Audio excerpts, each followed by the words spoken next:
હૃદયપૂર્વક સ્વાગત કરું છું। આ શાળા એ ઘણા દિવસથી ખૂબ મહેનત કરી અને જહેમત ઉઠાવી રહી છે આ કાર્યક્રમને સફળ બનાવવા માટે। સમગ્ર શાળા પરિવારનું પણ અત્રે સ્વાગત છે।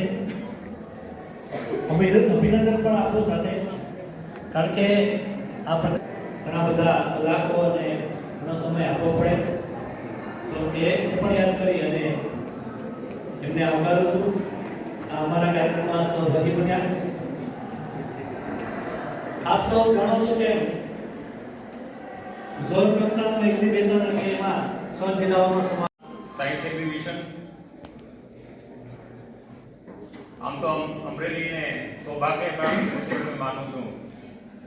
આટલા જિલ્લાનું ઝોન કક્ષાનું એક્ઝિબિશન બીજી વાર અમરેલી જિલ્લાને મળે છે અને આ એક્ઝિબિશનમાં ઉપસ્થિત તમામ અધિકારીઓ આભાર।